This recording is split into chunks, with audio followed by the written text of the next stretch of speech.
9. I'm 82. My Amish husband waited until the fourth night. The reason was hidden for 58 years. Even now, when a door clicks shut behind me, I count to 4. 1, 2, 3, 4. On the fourth count, my shoulders rise before I can stop them, and my hand closes at my throat, searching for the straight pin that held my cape in place. That's the thing nobody tells you. The body keeps rules long after the mind has left them. Our bedroom is cold that first night, cold enough that the wash water has a skin of ice by morning. The quilt scratches my chin. Outside, a strip of tin taps the barn roof.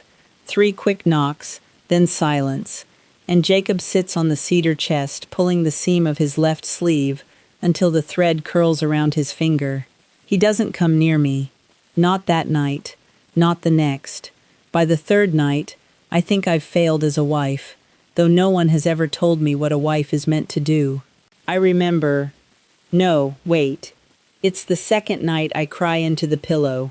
The third is when I hear him whisper my mother's name in the dark. On the fourth night, he finally reaches for the lamp. Then he says 7 words that make my toes curl inside my stockings. Sarah, your mother made me promise something.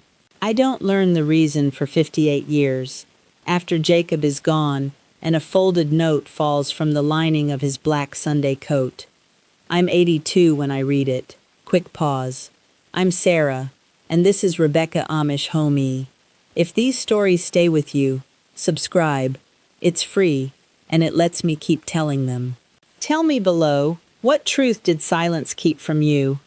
A super chat or membership says these voices are worth hearing and keeps this going.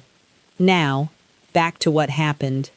The thing is, nobody in our district ever sat a girl down and said her body belonged first to God, then to the Ordnung, then to the man she married. They didn't have to.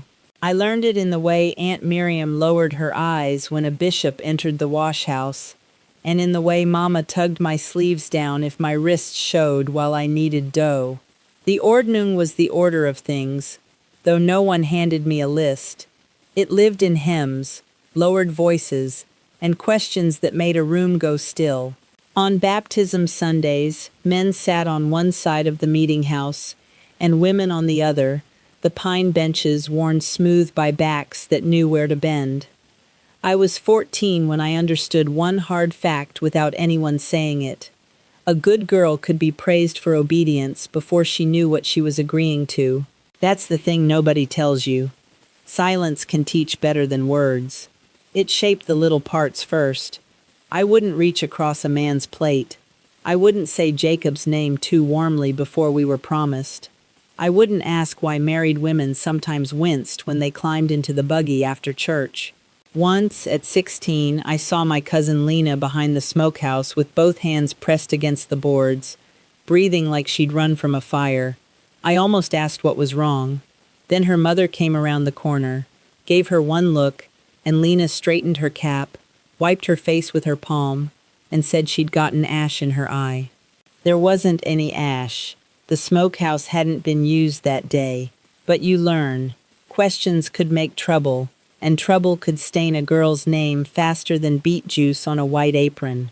So when my wedding came, I carried my questions folded small inside me, tucked where no one could see them. 3 weeks before the wedding, my older sister Ruth pulled me into the pantry beside the blue crocks of apple butter. She shut the door with her left hand because her right was dusted with flour, and she gave me 13 words. I counted them later. Be still, don't shame him, and it will be over before morning. That was all. 13 words for a marriage. I waited for more, but she picked a dried currant from her sleeve and wouldn't meet my eyes. Mama gave me 2 new nightgowns, both high at the neck, and told me to keep the lamp wick low because kerosene cost money. No one named what might happen. No one said I could be frightened. No one said Jacob might be frightened too. He was 23 then. No, 24. I always make him younger in my memory. Maybe because that night he looked younger than I did. I had known Jacob since childhood, though known is generous for two people barely allowed to stand alone by the same fence. He had a crooked front tooth he hid when he laughed, and he always gave the calmer horse to whoever rode beside him. During sugaring season, he burned his thumb on an iron hook and still carried my bucket back to the sugar shack because the handle had cut a red line across my palm. That kindness mattered. I loved him.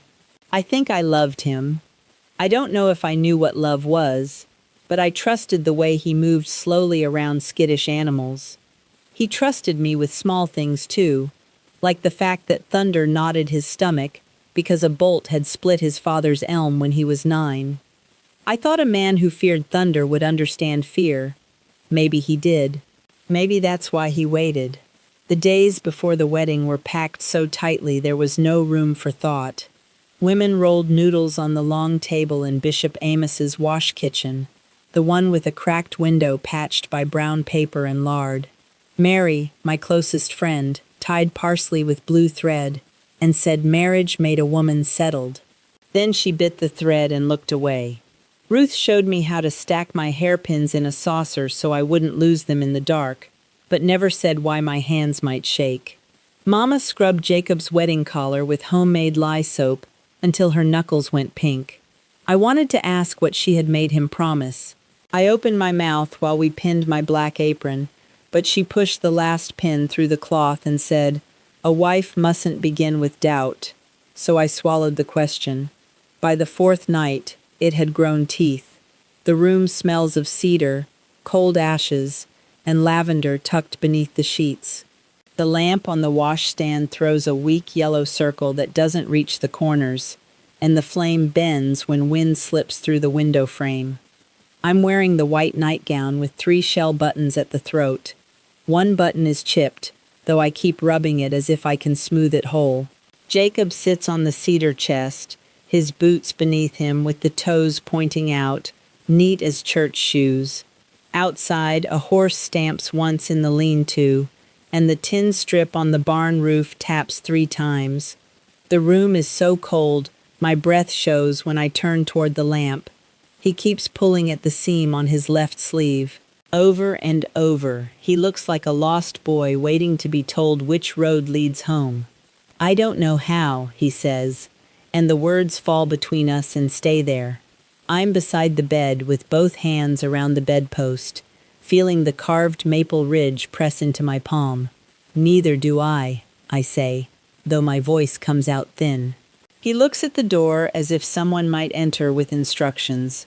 No one does. A pale moth circles the lamp twice, striking the hot chimney with a sound like fingernails on glass. The clock in the front room gives a dry click before each tick, and I count 6 while he rises. He takes 1 step, stops, takes another. His breath smells faintly of cloves because Ruth gave him one after supper. "Your mother said wait," he whispers, "until you weren't afraid." I almost laugh because I don't know how to stop fear on command. Instead, my jaw tightens until my teeth ache. His hand moves. I stop breathing. He doesn't touch me at first. He holds his palm near my shoulder, close enough that I feel its heat in that cold room, and asks, "Is this all right?" I've never heard a husband ask a wife that. I've never heard anyone ask it. My body wants 2 opposite things. I want to step back, and I want to close the space so the waiting will end. "I think so," I say. He flinches as if I've struck him, then drops his hand. "That isn't yes," he says, his voice cracking on the last word. We stand there while the lamp smokes and leaves a black crescent on the glass. He wasn't cruel. I need you to understand that. He was trying to obey a promise neither of us understood, with no language except fear. After a long while, I sit on the mattress edge, and the ropes beneath it give one low groan. Jacob kneels in front of me, not touching, his knees on the braided rug Mama made from my old brown dress. She said 4 nights, he tells me. On the 4th, I had to ask. I stare at the chipped button. "Ask what?" He swallows so hard I hear it. Whether you chose me. I say, I married you. He shakes his head. She said that wasn't the same. For 1 second, the room tilts toward the window. Mama had never said that to me, not once. I press my tongue to the roof of my mouth until I taste iron, and then I say yes, because I love him, because I'm tired, because the whole world has brought us to this room and shut the door. All three are true. Afterward, we don't speak for nearly an hour. Jacob sits against the wall, his hands open on his knees, while I lie beneath the quilt and watch a loose thread tremble near my face each time I breathe. I pull it once, then again. Soon red wool curls around my finger, tight enough to leave a mark. My body feels far away, like a house across a field that I can see but can't enter. Jacob asks, "Did I hurt you?" And I say no before I know the answer. That's what wives did, or what I thought wives did. He reaches toward me, stops halfway, and leaves his hand on the blanket between us. I remember, no, wait. He didn't cry that night. He cried the next morning behind the barn, where he thought I couldn't see. That mistake matters, because I spent years believing I was the only one shaken. Neither of us understood that marriage could begin with a ceremony and still require choice in the room afterward. We had been taught duty in 100 ways and tenderness in almost none. Jacob thought waiting 4 nights was enough, because Mama had named 4 nights, as if fear kept a calendar.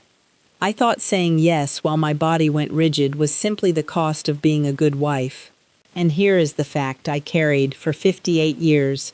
My mother had explained more to my husband in one private talk than she ever explained to me, the daughter whose life would be changed by it. He wasn't trying to hurt me. That's what makes it worse. 2 frightened young people were placed in a locked room with a promise, a rule, and no map. We called that preparation because we had no better word for it. I didn't know there were other choices inside a marriage. I didn't know a woman could pause, ask for time, change her mind, or tell the truth about what her body was doing without shaming her husband. I didn't know fear wasn't a duty to push through. The silence wasn't one person forgetting to explain. It passed from mother to daughter, bishop to husband, older sister to bride, each one handing over a blank page and calling it wisdom. Years later, I learned one plain sentence that would have changed that room. Being married didn't turn silence into yes. But on that 4th night, we had no such words. We only had Mama's promise between us, and the part she never told either of us was still waiting inside the lining of Jacob's Sunday coat, sewn beneath the pocket with 7 uneven black stitches. I didn't find those stitches until after Jacob died, but the years between taught me how to live around that first night without ever naming it. I learned to go still when he reached for the lamp. I would count the knots in the bed rope, then the cracks in the ceiling beam, then the breaths until morning. By the time our first child came, I could leave my body while staying polite inside it. That sounds strange, I know. I don't have a better way to say it. I kept a dish towel folded on the chair beside the bed because smoothing its blue edge gave my fingers something to do. Jacob noticed. He began asking more often, sometimes with words, sometimes by laying his hand on the quilt and waiting. We built a marriage out of guesses. Some were kind, some hurt. I thought every wife lived that way. Turns out that was the community's best-selling lie, and nobody even had to print it. By our 2nd winter, Ruth and I had a system. On washing day, when the steam covered the windows and the copper boiler rattled on the stove, she'd ask, "Are you sleeping well?" I'd say, "Mostly." That one word held whole nights. Mary spoke in the same small code. At a quilting bee in Lena's front room, Mary pricked her thumb and watched the bead of blood rise before she said, "Does he ever ask?" Lena's needle stopped halfway through a yellow star. Nobody looked up. I almost told them about the 4th night, about Jacob's hand hanging in the air between us, But Bishop Amos's wife came in carrying raisin pie, and the room snapped shut. That's the thing nobody tells you. Silence isn't empty. It has rules. I knew then, from Lena's stiff neck and Ruth's eyes fixed on the quilt frame, that every woman there had a sentence she was swallowing. Lena's sentence came out 3 years later in the milk house, where the floor always smelled of sour cream and wet stone. She had 4 children by then and a white scar across one knuckle from a canning jar. I asked him to stop, she said, 4 words. Then she pressed her lips together so hard they went pale. I asked what happened next. She shook her head and whispered, "Mama said pray softer." I still don't know what that meant. Maybe her mother didn't either. When Lena later asked the deacon's wife whether a woman could refuse her husband, she was told to be careful of pride and to keep peace in her home. No one struck her. No one shouted. They gave her more chores at the next sewing and stopped leaving her alone with younger girls. The silence protected itself through kindness with the door locked. 4 months later, Lena stopped asking questions, and the rest of us learned from that too. I'm 78 when I first see the word consent printed on a page. Present tense now, because even remembering it puts me back there. I'm in a clinic waiting room in Ohio, holding a paper cup of water that tastes faintly of plastic. A poster beside the coat rack shows 2 circles, one green and one red, with arrows between them. Under the green circle it says, "A yes must be freely given." My thumb crushes the rim of the cup. Water runs across my skirt, cold as creek water in March, and I can't move. The nurse calls my name twice. I'm not angry. I'm not anything I can name. I'm watching that sentence open a door in a house I thought had no doors. Then I see another line beneath it. Silence is not consent. My knees begin to shake so hard the metal chair clicks against the wall. At home, I take Jacob's Sunday coat from the cedar chest because I want something of his near me. He has been gone 6 weeks. The coat still smells of wool, peppermint, and the cedar chips he kept in the pocket to stop moths. One chip has lodged beneath the lining, so I cut 3 stitches with the tiny silver scissors from my sewing basket. A folded paper slides into my lap. The edges are brown, and Mama's writing leans hard to the right. I remember, no, wait. I don't read it at the table. I read it on the floor because my legs give way before I finish the first line. She wrote that her own wedding night began before she was ready, and that no one stopped when she cried. She wrote, "Give Sarah 4 nights, then ask if she chooses you." At the bottom, beneath Jacob's thumbprint in old ink, were 6 words. I was never asked. Let her be. And then sorry. Give me a second. For 58 years, I believed Mama trusted Jacob more than she trusted me. The note showed me something sadder. She had tried to build one small gate in a wall she couldn't tear down. She gave him the words because she didn't know how to give them to her own daughter. I wasn't angry. I was sad for the girl in the white nightgown, rubbing that chipped shell button while 2 people who loved her stood on either side of a silence neither could cross. I was sad for Jacob, 24 and trembling, asked to carry a truth he'd been told never to speak. And I was sad for Mama, who found one narrow way to keep me from reliving all of her pain, then buried the reason where only a widow would find it. And I carried that.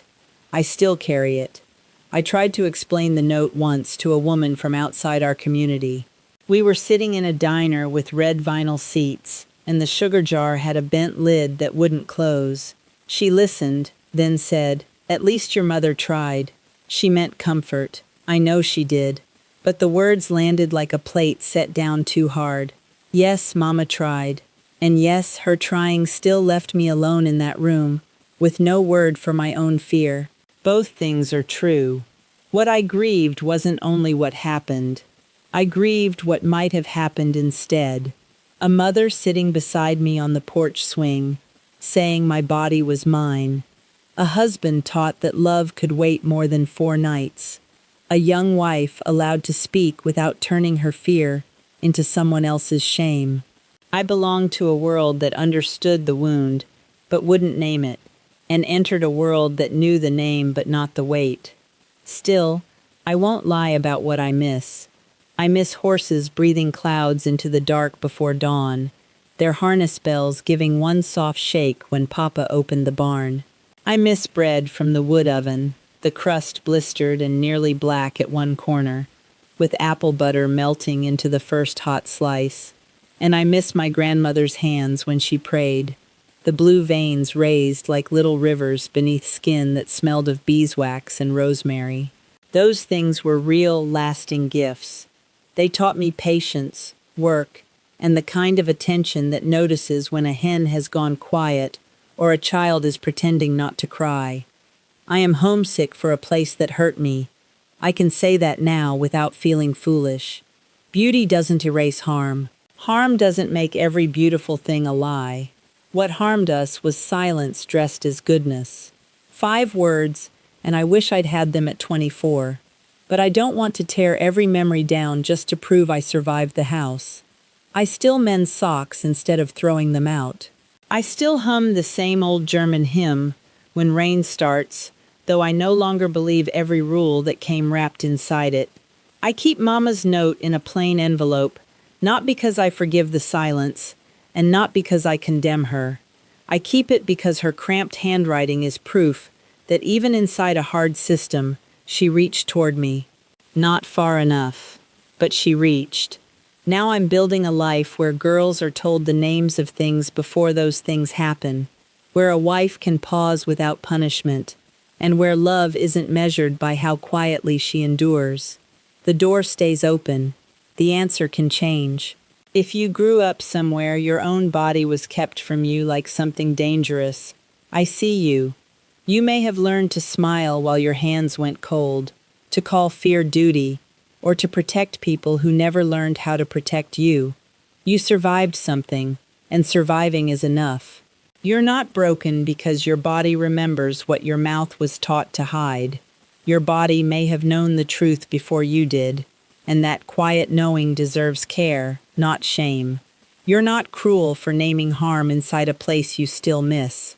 You're not ungrateful for wanting words that should have been yours from the start. Maybe you loved the people, maybe you still do. Love doesn't cancel truth, and truth doesn't cancel love. That's the thing nobody tells you until you've spent half a life trying to choose one. To the one still inside, your questions don't make you wicked. To the one who left, missing home doesn't mean leaving was wrong. To the one thinking about leaving, you don't have to solve your whole life tonight. To the one who's married, and only now finding words, your late knowing still counts. To the one who recognized herself 3 minutes ago, breathe and put both feet on the floor. To the one raising a daughter now, you're allowed to give her the plain words nobody gave you. To the one afraid that speaking will break the family, remember that silence has already broken something. I did that in the clinic waiting room, though my shoes squeaked against the tile, and the nurse kept pretending not to watch me. Wherever you are in this, I see you, and you are not alone. Leave me a comment. Tell me what you felt listening to this, or the moment when something in your own life finally got a name. There's so much more I haven't said yet. I'm just getting started, right here with you. There are stories I haven't been brave enough to tell, but I'm getting closer. Stay with Rebecca Amish home if you need stories that hold the beauty and the hurt in the same pair of hands. And to the members in Super Chat family, you're the reason the next story gets told. If you want to be part of that, the door is always open. I'm 82 now, and when a door clicks shut, I still count to 4, slowly, with my palm open, but now I know I can open it. You were always allowed to choose,